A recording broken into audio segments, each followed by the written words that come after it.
In the Sutra, Lord Buddha prophesied, when mankind is in great need in future times, the Mother of the Glorious Ones will incarnate in a place called Lab in the north.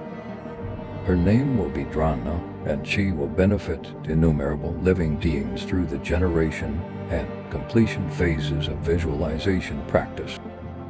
She will wander in towns and cemeteries. The description Mother of the Glorious Ones refers to Prajnaparamita and Tara, since both wisdom as well as compassion give birth to ultimate awakening, which is enlightenment.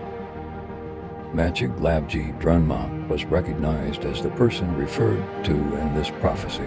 Her name was Drma, the place of her birth was Lab, and she wandered in towns and cemeteries while practicing generation and completion phases of meditation. They are quite advanced practices.